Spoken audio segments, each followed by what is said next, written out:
یہ آخری ایک سوال بتا دیں، اس کا جواب دے دیں کہ یہ جو سورہ رحمان ہے، اس کی جو آیا نمبر 26 اور 27 ہے، اس میں کیا لکھا؟ جس میں اس کی آیت کا جو ہے وہ آغاز یہ ہے کہ بسم اللہ الرحمن الرحیم کل من علیہ فان۔ ترجمہ اس کا میں آپ کو بتا دیتا ہوں کہ روز محشر ہر چیز فنا ہو جائے گی، رہ جائے گا تو صرف کیا وجہ اللہ۔ تو اس جو یہ لفظ وجہ اللہ آ رہا ہے، تو اس سے آپ اس کا کیا مطلب لیتے ہیں کہ اس وجہ اللہ سے کیا مطلب ہے؟ فان ویبقى وجہ ربک ذو الجلال والاکرام۔ میں قرآن میں تفسیر برہان لے کے آتا ہوں، ایک منٹ۔ جماعت ہمارے کیا کہتے ہیں؟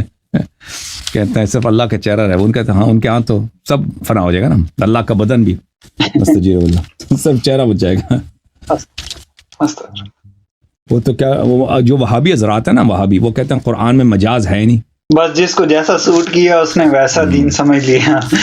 ایک منٹ، قرآن اور حدیث اور اہل البیت کے ساتھ تو کوئی منسلک ہوا نہیں کہ اچھے سے سمجھے۔ یہ دیکھو بھائی، یہ تفسیر برہان ہے، تفسیر برہان سید ہاشم بحرانی رحمۃ اللہ علیہ کی، جلد نمبر 7، چاپ مؤسسۃ المجتبیٰ قوم مقدسہ میں چھپی ہے، صفحہ نمبر 390، جلد نمبر 7۔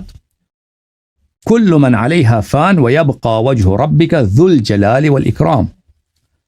یہ جو حدیث ہے علی بن الحسین امام زین العابدین سید الساجدین علیہ السلام سے روایت ہے، ویبقى وجہ ربک قال نحن الوجہ الذی یؤتی اللہ منہ، ہم وجہ اللہ، ہم ہیں وجہ اللہ جس کی طرف سے اللہ کی طرف جایا جاتا ہے، یعنی اللہ کی طاعت کی جاتی ہے، اللہ کی معرفت حاصل ہوتی ہے، وہ وجہ اللہ ہم ہیں، اہل بیت علیہم الصلاۃ والسلام ہے۔ اگلا جو حدیث ہے، میں حضرت امام عبد السلام ابن صالح الحروی کہتا ہے کہ میں حضرت امام علی ابن موسیٰ الرضا علیہ السلام کے پاس تھا، میں نے پوچھا یا ابن رسول اللہ فما معنی الخبر الذي رووه ان الثواب الى الله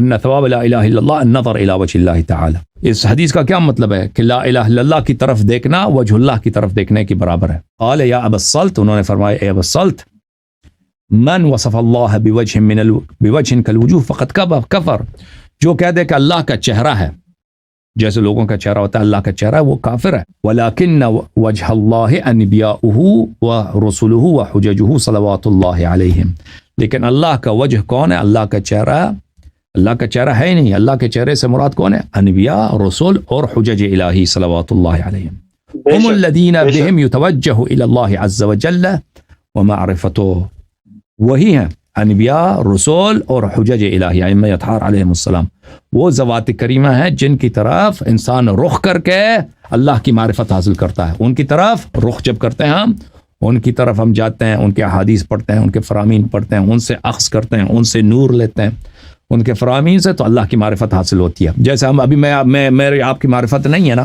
تو ہم کہتے ہیں میں اس کو نہیں جانتا، پہچان کب ہوتی ہے؟ جب میں آپ کو دیکھ لوں، آپ کے چہرے کو دیکھ لوں، اب معرفت ہو گئی، آپ ہماری جان پہچان ہو گئی، ہم نے ایک دوسرے کو دیکھا، ٹھیک ہے نا۔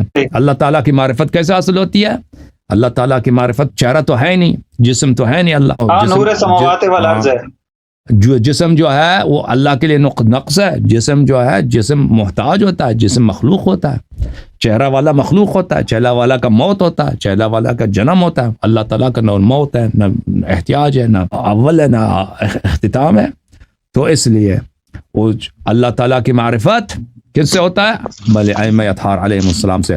وقال اللہ تعالی کل من علیہا فان ویبقى وجہ ربک، امام رضا علیہ السلام نے فرمایا، اسی طرح اللہ نے فرمایا کل شیء ہالک الا وجہ، ہر چیز ہلاک ہے الا وجہ اللہ۔ اس سے مراد کون ہے؟ اس سے مراد ائمہ اطہار علیہم السلام، رسول اللہ صلی اللہ علیہ وسلم، انبیاء اور حجج ہیں۔